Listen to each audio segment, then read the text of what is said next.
Ya, kita lanjutkan perbincangan di Prime Time News. Sekarang saya ke Pak Anies. Pak Anies, tadi kita sama-sama dengarkan keterangan dari Pak Boy. Memang prosedurnya seperti itu. Ini sudah cukup cepat lah intinya apa yang dilakukan kepolisian. Dari tim Jokowi JK sendiri seperti apa, Pak Anies? Begini, kita melihat ini bangsa ini sangat bineka. Ya. Kalau ada hal-hal yang menyangkut sendi-sendi kebangsaan kita dan kita tidak bertindak dengan cepat, dengan tanggap, maka akan menjadi masalah. Dari perspektif Pak Jokowi JK, tentu ini melihatnya lambat. Iya, iya. Ada penjelasannya dari kepolisian, tetapi kalau pandangan kami ada kemauan, maka akan ada solusi. Jadi menurut saya perlu ada langkah yang cepat soal ini.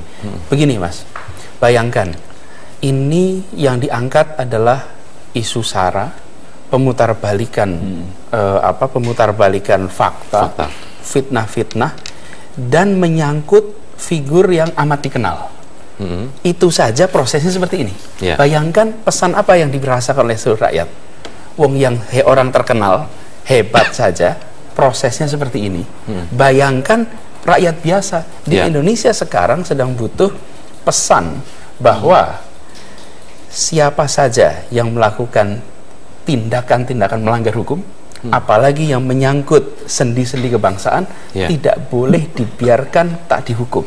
Nah, jadi saya melihatnya lebih dari sekedar ini soal Pak Jokowi difitnah lewat obor ini. Ini persoalan lebih besar. Ini adalah soal bagaimana kita merawat. Istilah kami itu tenun kebangsaan. Ini sedang ada yang mau merobek nih. Padahal saya selalu katakan usia bangsa ini lebih dari 9 Juli. Karena itu tangani cepat. Sehingga pesannya adalah jangan lakukan lagi. Dan bila dilakukan lagi, negara tak tinggal diam. Pak Boy ingin menanggapi. Ya, saya melihat begini Mas Indra ya Mas Anies. Negara kita ini kan demokratisasinya berkembang luar biasa ya. Setelah reformasi. Saya melihat bahwa mereka yang dilaporkan ini, mereka berusaha menggunakan apa yang kita katakan sebagai kebebasan pers di negara kita. Pertama, alasannya kalau setelah kita ketahui ya bahwa ada background jurnalis mereka ini. Kemudian ada dugaan keterkaitan dengan media yang resmi. Jadi memang mereka berusaha memanfaatkan, dan ini tentu pembelajaran yang bagus buat kita. Ketika media menginginkan kebebasan menjadi pilar keempat tapi demokrasi. Dewan Pers dalam konteks ini sudah mengatakan bukan produk. Setelah itu kita punya MOU dengan Dewan Pers pada tanggal 7 Februari di Jambi pada Hari Pers Nasional. Kita ada MOU. Jadi apabila ada dugaan pencemaran nama baik terkait jurnalistik, maka Dewan Pers yang harus maju dulu. Itu sudah dilakukan. Tahapannya maka memang harus kita lalui.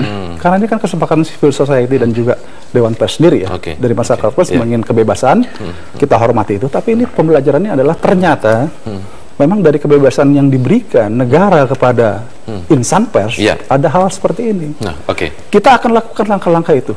Langkah-langkah hukum kita lakukan. Memang mungkin kurang memuaskan, itu kita sadar. Tetapi kita beritikat baik untuk memeriksa secara objektif perkara ini. Kalau disebutkan oleh Pak Boy, sebenarnya polisi sudah sesuai prosedurnya, sementara dari tim Jokowi JK menyebut tentu saja ini lambat. Saya garis bawah sedikit yang mau kita lindungi sekarang ini ketertiban prosedur atau memastikan bahwa republik ini tetap utuh, nuansa kebangsaan kita tidak dirobek. Karena memang tidak semua bisa ideal. Tidak bisa ideal semua. Saya menyadari yang dihadapi kepolisian harus ada langkah-langkah berani melakukan terobosan. Kenapa? Karena ini bukan pelanggaran biasa. Ini menyangkut sendi kebangsaan. Keberanian melakukan terobosan di dalam menegakkan hukum yang menyangkut isu-isu kebangsaan, itu yang dibutuhkan Indonesia. Sehingga seluruh rakyat Indonesia bisa yakin. Jika ada masalah seperti ini, kami tahu. Tidak hanya ketertiban prosedur maksudnya ya Pak Anies. Kalau saya ingin tahu perspektif dari Bung Boni terlebih dahulu. Bagaimana Bung Boni? Ya, saya kira dalam sejarah politik kita ini adalah bentuk kejahatan ya, kampanye hitam ini bentuk paling jahat dari segala macam model kampanye hitam. Obor rakyat ini, maka ini bukan sebuah kejahatan konvensional yang harus kita sederhanakan pada pencemaran nama baik, pada kesalahan etika jurnalisme dan segala macam. Saya kira enggak. Jadi tidak bisa ini adalah kombinasi dari kejahatan yang terorganisir dengan kejahatan konvensional. Bentuk di permukaan adalah konvensional, tapi di belakang adalah by design, dan ini adalah organized crime. Maka sebetulnya konsentrasi kita adalah bagaimana menangkap tangan-tangan para bos yang membackup produk-produk jahat seperti ini. Nah, disitulah pentingnya keseriusan. Tidak hanya kepolisian, saya sepakat bahwa kepolisian tidak bisa diharapkan sebagai satu-satunya pihak yang harus mengatasi ini.